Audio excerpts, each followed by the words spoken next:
대장동 개발 특혜 의혹의 핵심 증인인 유동규 전 성남도시개발공사 기획본부장이 탄 차량이 어제 오후 대형 트럭에 맞히는 추돌 사고가 발생했습니다.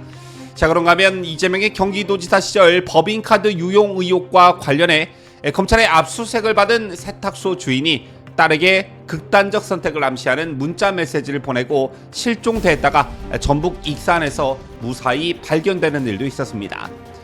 이런 소식이 전해지자 인터넷과 커뮤니티 등에서는 의아하다, 소름 끼친다는 반응이 일색이었는데, 어제 일어난 두 개의 사건과 지난 과거 이재명의 사법 리스크와 관련한 주변 인물들의 잇따른 극단적 선택이 재소환되면서 그 화살이 이재명에게 향하고 있습니다. 자, 어제 일어난 영화 같은 두 개의 사건이 이재명에게 미칠 영향을 분석해봅니다.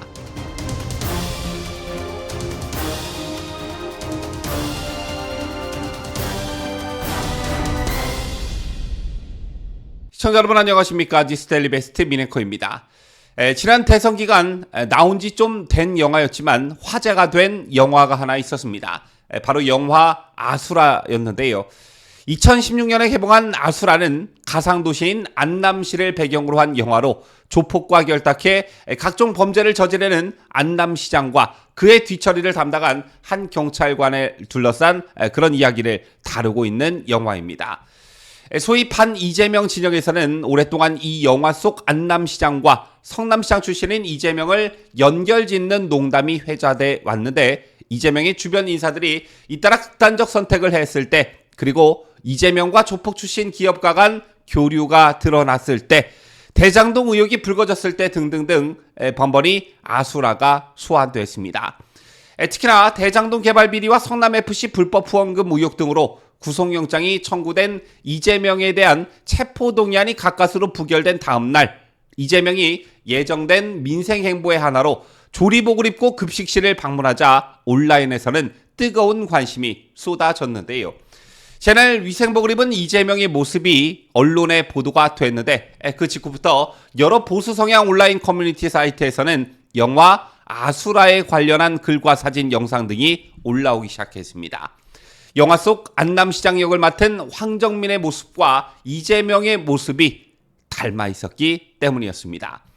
어쨌든 영화는 영화일 뿐이겠지만 적지 않은 네티즌들과 시민들이 영화 아수라와 이재명을 연관시켜 생각하는 건 이재명의 이미지가 다수의 국민들에게 그렇게 받아들여지기 때문이 아닐까 생각하는데요. 이런 가운데 또다시 정말 영화 같은 일이 발생했습니다. 두 가지 사건이 비슷한 시기 발생했는데, 우선 대장동 개발 특혜 의혹의 핵심 증인인 유동규 전 성남도시개발공사 기획본부장의 차량이 어제 오후 경기 과천 의왕고속도로에서 대형 트럭에 맞히는 추돌 사고가 발생했습니다.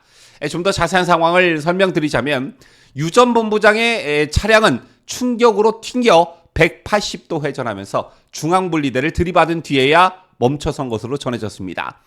차가 180도 회전할 정도면 결코 경미한 사고는 아니었다는 것인데요. 다행히 1차 사고 뒤에 이어진 후속 사고는 없었고, 유 전 본부장은 사고 직후 119 구급차에 실려 인근 병원으로 긴급 후송됐습니다. 그리고 유동규 본부장이 차량을 운전한 것은 대리운전 기사였던 것으로 알려졌습니다. 다행히 생명에는 지장이 없는 것으로 전해졌는데요. 그런데 이 장면, 여러분들 어디서 많이 본 듯한 장면이라는 느낌 안 드시는지요? 많은 분들이 그렇게 생각하실 테지만 법정 중요 증인의 교통사고는 영화 속 단골 소재입니다. 자, 그리고 정말 영화 같은 일이 또 있었습니다. 이재명의 경기지사 시절 경기도청 법인카드 유용 의혹과 관련해 검찰의 압수수색이 이틀째 이어지는 가운데, 지난 4일 검찰의 압수수색을 받은 세탁소 주인이 실종돼 경찰이 수색에 나서는 일이 벌어졌고, 다행히 전북 익산에서 무사히 발견된 것으로 알려졌습니다. 자, 그런데 이 세탁소 주인이 딸에게 극단적 선택을 암시하는 문자 메시지를 보내고 실종됐다는 점, 그리고 앞서 언급해드렸다시피 요 며칠 법인카드 유용 의혹과 관련해 검찰의 압수수색이 있었다는 점과 맞물린 시점이기 때문에 이 사건도 굉장히 주목을 받고 있습니다. 이 세탁소는 과거 이재명이 셔츠 등을 맡긴 그런 세탁소로 알려졌는데요. 물론 이 세탁소 주인의 의문의 실종 사건과 이재명의 연관성을, 개연성을 섣불리 얘기할 수는 없겠지만 왜 이런 유서를 남기고 이런 행동을 했는지 철저히 수사가 필요해 보입니다. 자, 비슷한 시기 영화와 같은 일이 2개씩이나 벌어졌습니다. 그런데 각기 다른 사건에서 공통점을 찾을 수가 있지요. 하나는 이재명과 연관돼 있다. 그리고 두 사람, 즉 유동규와 세탁소 주인이 이재명의 정치 생명과 관련된 재판과 수사의 관련자들이라는 점입니다. 아시다시피 대장동 등 이재명과 관련한 사법 리스크가 본격화됐을 때 2021년 말부터 무려 5명이 극단적 선택을 했습니다. 대장동 의혹과 관련해 수사를 받던 유한기 전 성남도시개발공사 개발사업본부장과 대장동 개발 실무자로 의혹을 받던 김문기 전 성남도시개발공사 개발 1처장이 지난 2021년 12월 극단적 선택을 했고요. 또 지난해 1월에는 이재명이 변호사비 대납 의혹을 제보한 시민단체 대표가 모텔에서 숨긴 채 발견됐습니다. 그리고 같은 해 7월에는 이재명의 아내인 김혜경 씨의 법인카드 유용 의혹의 핵심 인물인 배소연 씨의 지인이 극단적 선택을 하기도 했습니다. 또한 올해 3월엔 이재명의 초대 비서실장을 지낸 전모 씨가 극단적 선택을 하는 일이 또 벌어졌는데요. 특히 전 씨는 유서에서 이재명에게 정치를 내려놓으십시오 라는 말을 남기기도 했습니다. 제처럼 한 사람의 사법 리스크를 두고 한두 명도 아닌 여러 관련자들과 관련해 불미스러운 일이 발생하면서 이게 정말 우연일까? 이런 민심이 확산할 수밖에 없었던 것인데요. 저는 이재명과 관련해 5번째 극단적 선택으로 고인이 된 비서실장 전형수 씨의 유서에 좀 주목하고 싶습니다. 성남도시개발공사 유한기 전 본부장과 김문기 전 처장, 그리고 변호사비 대납 의혹 제보자, 또한 법인카드 유용 사건 참고인 등의 공통점은 이재명 사법 리스크의 핵심 인물들이었습니다. 따라서 왜라는 궁금증이 커질 수밖에 없는 상황에서 전형수 씨의 안타까운 소식이 전해진 것인데, 아시다시피 전 씨는 유서에서 이재명 대표는 이제 정치를 내려놓으십시오.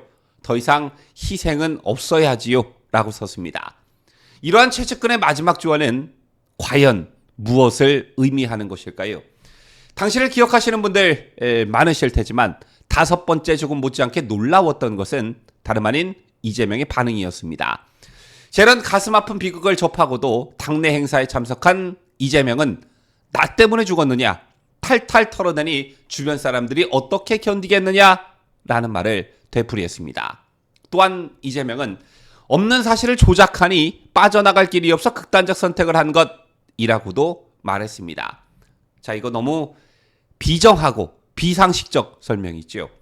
자, 바로 이런 이재명의 모습들 때문에 영화 아수라와 이재명이 교묘하게 오버랩되는 것인데, 이제 정말 이 비극적인 막장 드라마를 연상시키는 죽음의 정치를 멈춰야 하질 않나. 이재명은 자신의 비서실장이었던 전형수 씨의 고언을 이제라도 받아들여야 하질 않나, 이런 생각이 들 수밖에 없는 상황인 듯합니다. 지금까지 저는 자유대한민국을 소화하는 뉴스데일리 베스트 민앵커였습니다.